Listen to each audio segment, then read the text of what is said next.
The Silent Call.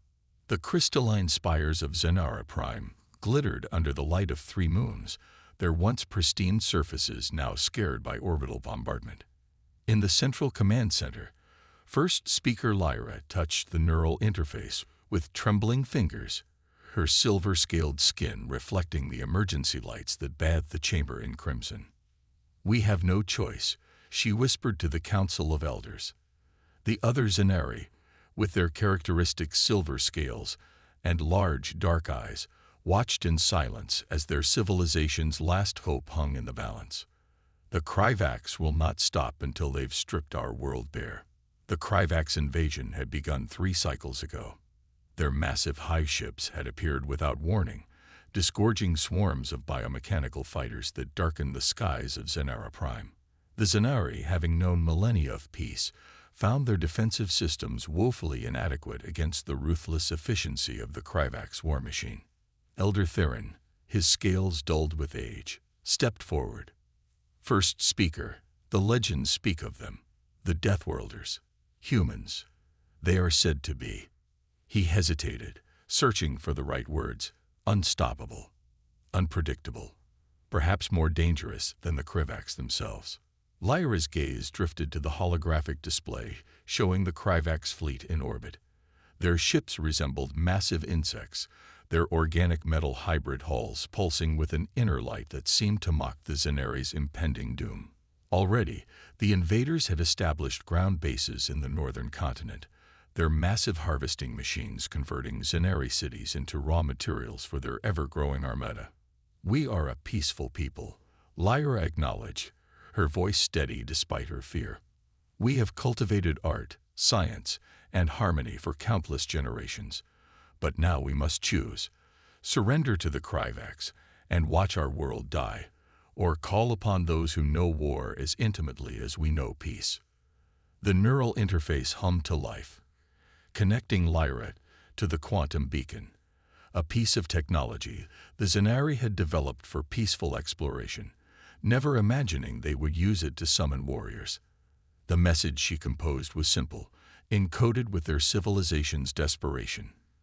"To the human forces, we are the Zanari of the crystalline worlds. Our people face extinction at the hands of the Kryvax dominion.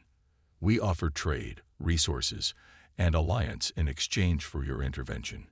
Please respond." As the message pulsed outward through subspace, Elder Theron placed a comforting hand on Lyra's shoulder. "The humans are said to have evolved on a world that tried to kill them every day.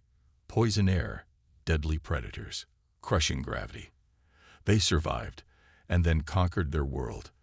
What kind of beings could do such a thing?" "We are about to find out," Lyra responded, watching the quantum beacon's energy signature fade into the vast darkness between stars. "The stories say they value justice, protect the innocent, but they also say human warfare is," she shuddered, "absolute." Days passed, marked by the continued assault of Kryvax forces. The Zanari's automated defense systems, designed more for deflecting space debris than warfare, failed one by one. The crystalline cities began to fall, their ancient spires crumbling under concentrated bombardment. Then, exactly 7 days after their desperate call, the quantum beacon flared to life.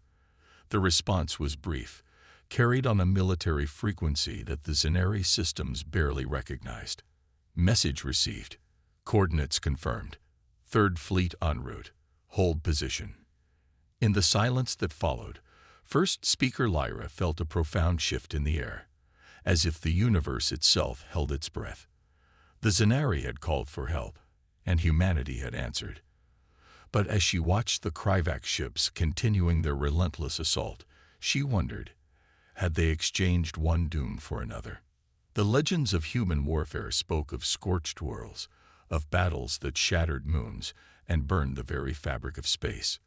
They told of a species that had clawed its way up from the mud of a death world, carrying that savage determination into the stars. The Zanari needed salvation, but what price would they pay for it?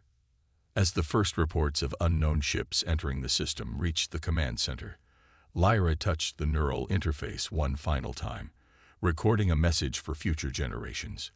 We chose survival. May those who follow understand why we summoned the Deathworlders. May they forgive us for what comes next. Steel and thunder. Commander Diana Blackwood stood on the bridge of the TES Hyperion, watching the tactical display with predatory focus. The Third Fleet's arrival had been calculated down to the microsecond. 30 warships dropping out of hyperspace in perfect formation, their gunmetal hulls bristling with weaponry that made the Kryvax vessels look like toys. Tactical analysis complete, reported Lieutenant Marcus Rodriguez, his fingers dancing across the neural interface. Kryvax forces significantly outgun us in terms of numbers. Roughly 3-to-1 odds. Their biomechanical tech is impressive, but primitive compared to our quantum arsenals. Diana's lips curved into a slight smile. Numbers.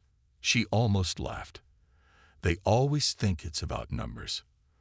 The Hyperion's AI, named Prometheus, projected a detailed battle plan into the command center. The holographic display showed the Kryvax fleet positions, their harvesting operations on the surface, and the remaining Zenari strongholds. Commander, Prometheus's voice was calm, almost contemplative. The Zenari defensive capabilities are negligible. To protect their remaining population centers, we'll need to engage the Kryvax at point-blank range. Acknowledged. Diana turned to face her bridge crew, each one a veteran of countless battles across human space. The Zenari called for help. They're about to learn what that means. Battle stations. The Hyperion hull thrummed with power as weapon systems charged. Throughout the ship, Marines in powered armor prepared for possible ground assault. The quantum cannons, capable of tearing holes in reality itself, began their warm-up sequence. First contact with the Zenari was brief, a simple text transmission. This is Commander Diana Blackwood of the Terran Expeditionary Force. Clear your orbital lanes. We're taking the fight to them. The response from First Speaker Lyra was equally concise. Understood, Commander. May your victory be swift. Diana watched as the Kryvax fleet reoriented toward the human ships, their organic hulls pulsing with what might have been anticipation. The enemy vessels began launching swarms of fighter craft. Thousands of them, moving in perfect coordination like a cloud of deadly insects. They still don't understand, Diana murmured. Lieutenant Rodriguez, initiate Protocol Thunderstorm. The human fleet split into 3 battle groups, executing maneuvers that should have been impossible for ships their size. The Hyperion led the charge, its quantum shields flaring to life as the first wave of Kryvax fighters approached. To all ships, Diana's voice rang through the command channel. Show them why they call us Deathworlders.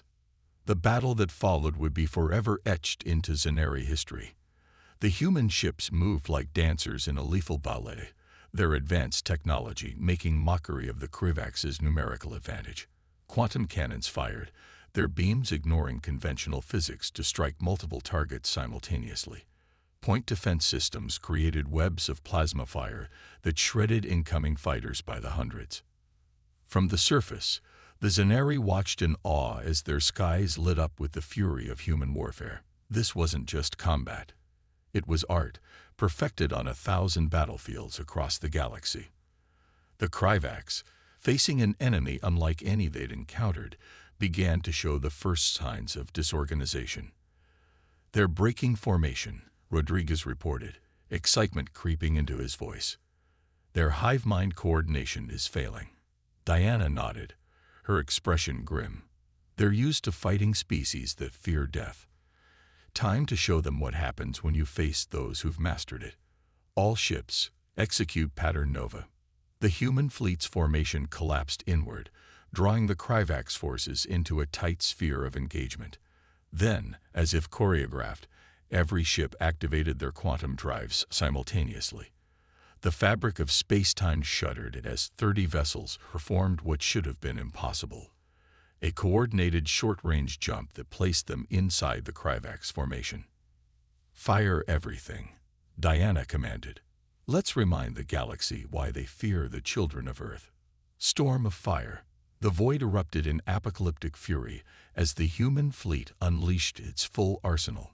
Quantum beams lanced through multiple Kryvax ships simultaneously, the laws of physics bending to humanity's will. The Hyperion's weapons fire alone carved burning channels through the enemy formation, each shot calculated by Prometheus to maximize destruction. Multiple direct hits, Rodriguez reported, his voice steady despite the chaos unfolding around them. Kryvax high ships showing critical damage. Their biotech healing systems can't keep up with our attack speed. Diana watched the tactical display as the Kryvax tried desperately to adapt to the humans' impossible maneuvers. Their swarm tactics, so effective against conventional opponents, meant nothing against an enemy that had mastered quantum warfare. The space around Zenara Prime became a graveyard of broken ships and shattered dreams of conquest. Ground team reports ready, Prometheus announced. Colonel Jahan's Marines are awaiting your command. Diana's eyes narrowed as she studied the surface operations. The Kryvax had established harvesting bases across the northern continent, their machines still consuming Zenari cities, even as the battle raged above. Deploy the Marines. Show them what happens when you corner a Deathworlder. The drop pods launched from the Hyperion's belly, streaking through the atmosphere like artificial meteors. Inside each pod, human Marines in powered armor prepared for combat. Their suits, masterpieces of engineering, could withstand direct energy weapon hits and enhance their already formidable strength to superhuman levels. Colonel Reza Jahan led the assault, his voice calm over the tactical net as his pod screamed toward the largest Kryvax base. Remember your training. These bugs think they're apex predators. Time to educate them. The pods crashed through the biomechanical structures of the Kryvax base with devastating force. Marines emerged from the impact craters, their armor gleaming under Zenara Prime's 3 moons. The Kryvax ground forces, insectoid creatures in cybernetic enhancement suits, turned to face this new threat. What followed was a display of combat prowess that left the watching Zenari speechless. The Marines moved with impossible speed and precision, their enhanced reflexes making the Kryvax look sluggish in comparison. Plasma rifles and quantum grenades tore through the alien defenses, while powered fists crushed biomechanical armor like paper. This is Jahan. The colonel's voice crackled over the comm. Northern complex secured. These bastards didn't expect us to fight them hand to hand. They're running. In orbit, the battle reached its climax. The Kryvax fleet, its coordination shattered and its strongest ships destroyed, began a desperate retreat. Their remaining vessels tried to jump to hyperspace, but the human fleet had positioned itself perfectly to prevent escape. They're trapped, Rodriguez announced, a hint of satisfaction in his voice. The gravity well from their own destroyed ships is preventing clean jumps. Diana stood from her command chair, her voice carrying the weight of humanity's judgment. To all ships, execute final protocol. No survivors. The human fleet moved as one, their formation shifting into what the tactical computers called the Spear of Orion. Every quantum cannon charged to maximum power, drawing energy from the very fabric of space-time. When they fired, it was as if a new sun had been born. The remaining Kryvax ships didn't explode. They simply ceased to exist, their matter converted to energy by the combined quantum strike. The display of power was so absolute that even the Zenari's instruments had trouble processing what they had witnessed. As the light faded and the debris field began to settle, Diana opened a channel to the surface. First Speaker Lyra, this is Commander Blackwood. Your skies are clear. The Kryvax will not trouble your people again. The silence that followed was profound. When Lyra finally responded, her voice trembled with a mixture of awe and fear. Commander, we thank you. But what you have done here, it defies understanding. Diana's reply was simple. We are humanity. First Speaker. Defying understanding is what we do best. Price of power.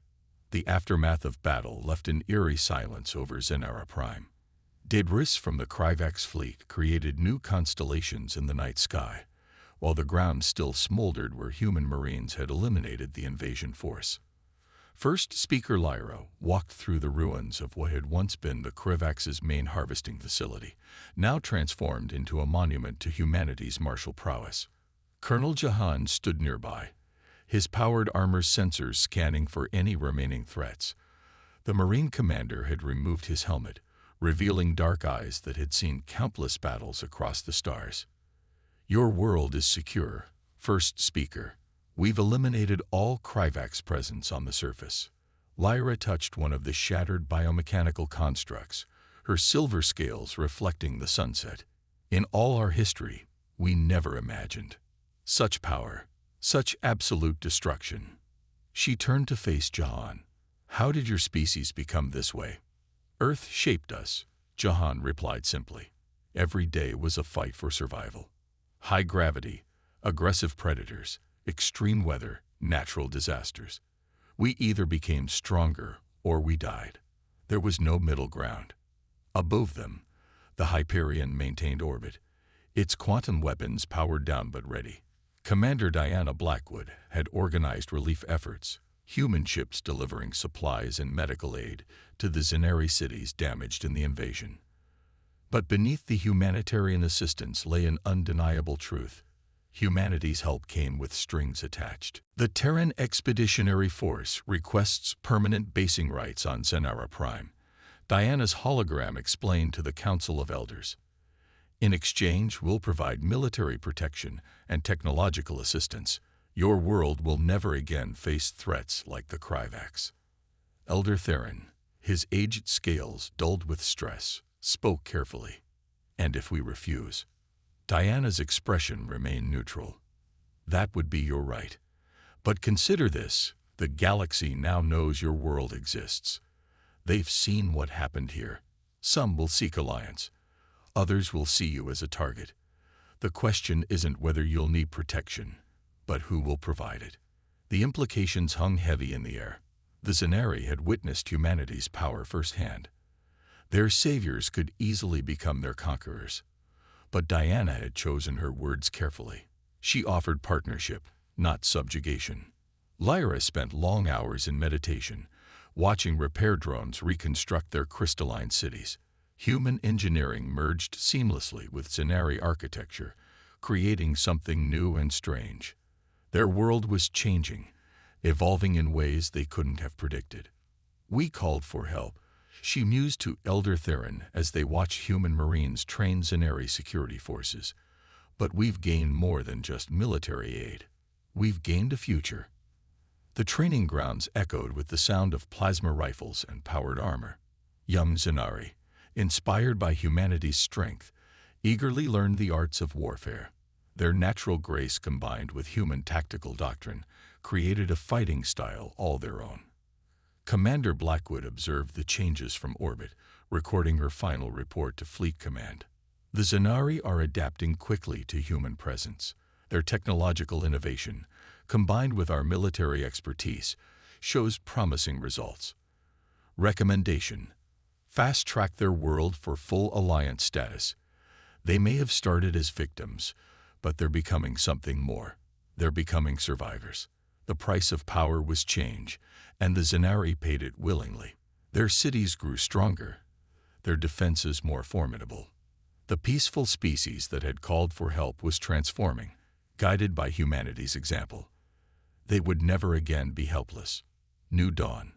5 years after the Battle of Zenara Prime, the galaxy had changed irrevocably. The crystalline spires now house one of humanity's most advanced military academies, where species from across known space came to learn the art of warfare from the Deathworlders. First Speaker Lyra, her scales now bearing ceremonial markings of the Terran Alliance, stood at the graduation ceremony of the 1st Zenari Combat Division. "We once feared war," she addressed the assembled graduates, human and alien alike. "Now we understand its necessity. The strong must protect the weak, until the weak become strong themselves." Commander Blackwood, recently promoted to Admiral, watched from the sidelines. The Hyperion remained in orbit, a constant reminder of the power that had reshaped this corner of space. Under its shadow, dozens of Zenari ships trained in quantum combat maneuvers, their crews learning to harness the same devastating technologies that had saved their world. The Kryvax have not been seen in this sector since that day, Prometheus reported during a routine briefing. Our intelligence suggests they spread word of what happened here. The term Deathworlder has taken on new meaning in galactic politics. News of the Zenari transformation spread quickly. Other peaceful species, facing their own threats, began to seek human protection. The Terran Expeditionary Force expanded its operations, establishing bases and training centers across the galaxy. Each world they protected became another link in a growing chain of allies. But it was more than just military might. Human innovation merged with alien wisdom, creating technologies that neither species could have developed alone. The Zenari's expertise in crystal engineering enhanced quantum weapons. Their understanding of harmonics improved shield systems. What had begun as a desperate plea for help had evolved into true symbiosis. Admiral Blackwood's final entry in the Hyperion's log captured the essence of this new era. We came to the stars carrying the strength Earth forced us to develop. But our greatest victory isn't in the battles we've won. It's in teaching others to stand alongside us. The galaxy called us Deathworlders. Now they call us teachers, allies, friends. And that, perhaps, is the most powerful weapon of all. The Zenari would never again be the purely peaceful species they once were. But as their ships patrolled their borders alongside human vessels, they understood the price of survival in a harsh universe. They had called upon the Deathworlders in their darkest hour, and in doing so, they had become something new. A bridge between peace and power, proof that even the gentlest souls could learn to bear the weight of steel and thunder. As night fell on Zenara Prime, its 3 moons illuminated a changed world. In the Academy's combat halls, human marines and Zenari warriors trained together, their movements a deadly dance of 2 cultures united. And in orbit, where debris from the great battle still drifted, new ships were being built, not just for war, but for exploration, for protection, for the promise of a future where strength served wisdom. The Deathworlders had risen, not to conquer, but to uplift. And the galaxy would never be the same.